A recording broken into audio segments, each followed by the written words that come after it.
जय जगन्नाथ राधे कृष्ण सांग मैंने देखु भाज पठे प्रसाद तर गुरुवार ओषा होता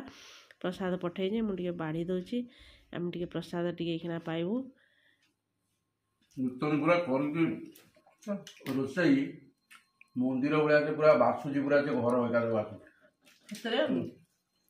को दिन गोटे तरकारी सुंदर लगे पूरा डालमा पूरा एक्सीलेंट और सबुठ भल लगे भात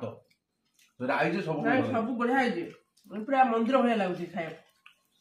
जहाँ मुझे बसती साढ़े 3टा बेले मो भाग्य अच्छी प्रसाद मित लक्ष्मी ठाकुराणी माँ देती प्रसाद बहुत सुंदर है पूरा बढ़िया टेस्ट एत सुंदर तरकारी लगुच बहुत बढ़िया लगे तो डालमा भात बहुत बढ़िया है बाबा केमती है आम थाली रू जना पड़ी बढ़िया है देसी गाय खीर पूरा राबिड़ी बढ़िया पास पूरा राबिड़ी